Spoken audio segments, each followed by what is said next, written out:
Hi, my name's Nate, and this is my delayed Game Week 11 review. Overall, it was a fantastic week, 87 points, and I gained around about 1,000,000 ranks, which is absolutely fantastic, but it definitely was a game week of highs and lows, which I'll explain to you now.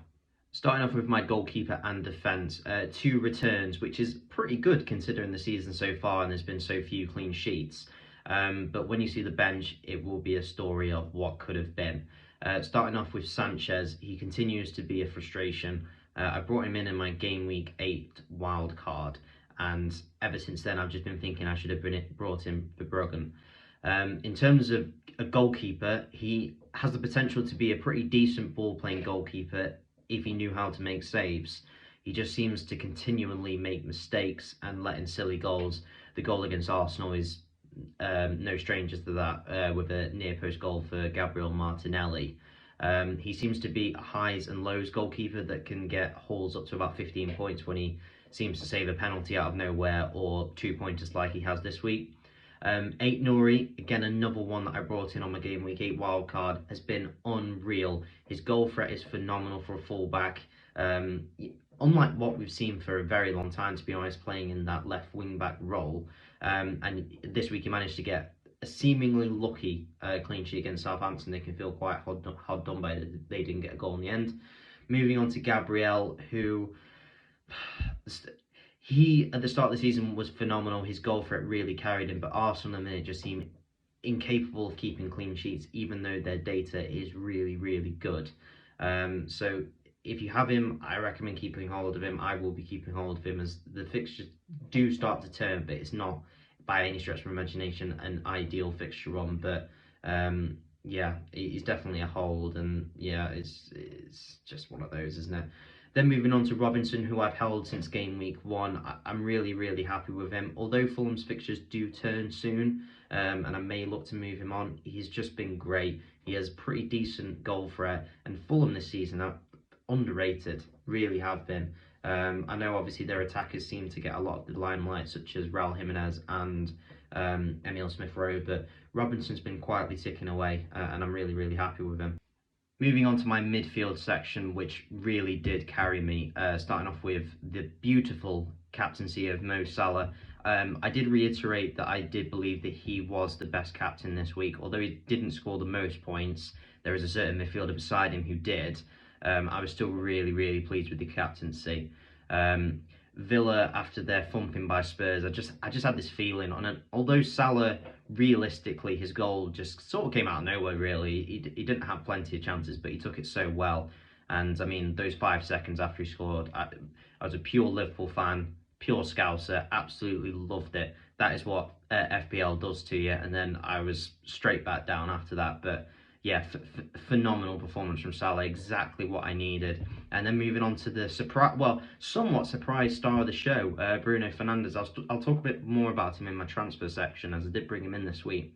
But just a fantastic performance. It almost seemed like the second of Ten Hag just rejuvenated him a bit. He just seemed to have this bit of flair, a bit of, a bit of the old Bruno Fernandes in that debut season where he was just phenomenal. I mean, some of the goals he scored was great. And I mean, on another day, he might have had 2, really. I actually thought it was quite unlucky to have the own goal taken away from him, really, because, contentious one. But yeah, overall, really pleased with that.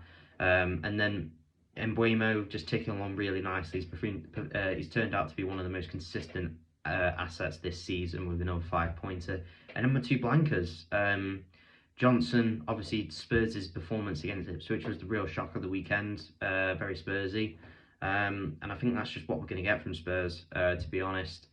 Who knows how they're going to get on against City. It could be anything from 6-0 City, or they'll probably win it, to be honest. And then Palmer, just he looks like he's carrying something. He doesn't look like the Palmer of that we know and love, basically, from just a couple of games ago, really. Hopefully his break over the international break will help him going into this really, really nice fixture run. But overall, yeah, can't complain too much at all.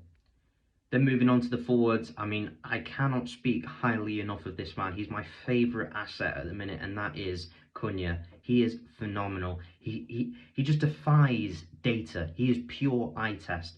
his XG is really poor, really poor. If you're looking at this from just a data outlet, you just think, what on earth is going on? But the guy is an absolute baller. He is just so consistent at the minute. And I mean, with the fixtures that are coming off, he's just such a beautiful long-term hold. I brought him in on my Game Week 8 wildcard, and I'm delighted that I did. It's one of the very few calls that I can really say and put my stamp and say, yeah, I was really proud of that one. And then Raul Jimenez is just sort of ticking along. Obviously, the star of the show was Emile Smith-Rowe for Fulham in that game, but yeah, decently happy with that. But overall, 87 points, thrilled about it. It's just what could have been. And then moving on to my bench, you'll quickly notice that my funds are quite well spread. I am very much of the opinion that, especially going into this part of the season, it's really important to just have 15 players that you can rely on week in, week out. And what I mean by that is playing. You know, I don't really want to be relying on a 4 million Ipswich or Southampton defender at any point, really, because it's just a guaranteed 2 points or less, really.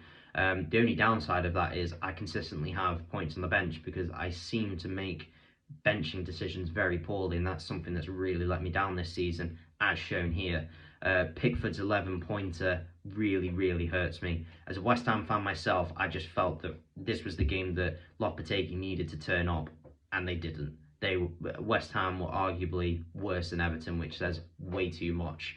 I put way too much faith in my team there rather than thinking with my head, which is a rookie error. And then obviously it's the same reasons for Mykolenko. I don't think I was ever really close to playing Mykolenko, if I'm perfectly honest. Realistically, I just brought him in as like a really decent playing 4.3 million defender with, you know, some attacking threat, not a great deal. I won't lie to you and say that I was close to playing him, but Pickford is the one that really stings, to be honest with you. You know, why I thought that Sanchez against Arsenal was more likely to get a clean sheet than Pickford against West Ham is beyond me, to be honest. It's just one of those things. But overall, a fantastic week. I can't complain, but I can beat myself up about it.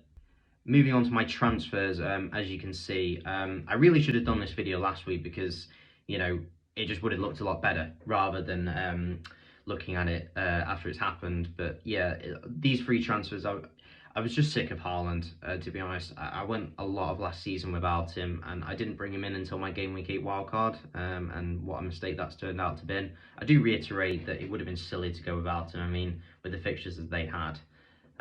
But yeah, overall, I'm really, really pleased with the decision.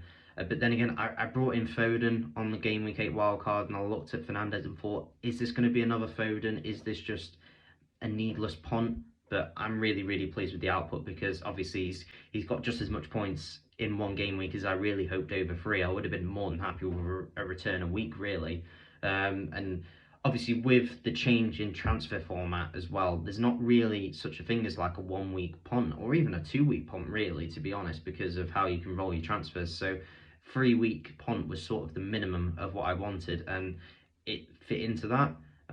So yeah, I'm really, really pleased, and obviously switching from Haaland to Salah was really good as well, because if I kept Haaland, realistically I would have captained him. I don't really think I would have been brave enough to captain Cunha over Haaland just because of the potential loss of rank. And I mean, you know, speaking from a data perspective, Haaland was still arguably the best captaincy choice. It's just, so, you know, obviously the injuries are seriously affecting City, and Haaland just doesn't seem himself when he's got the City kit on, because for Norway, he looks incredible. So yeah, a really, really hard nut to crack there. But as I say, really, really pleased with the week. But yeah, that is my Game Week 11 review, slightly delayed. I hope you've enjoyed the week off from fantasy and you're ready to go again this weekend. If you have any questions or you want to let me know how you got on down below, please feel free to do so. I will try and have a couple more videos uploaded as well this week. But yeah, thanks ever so much for watching.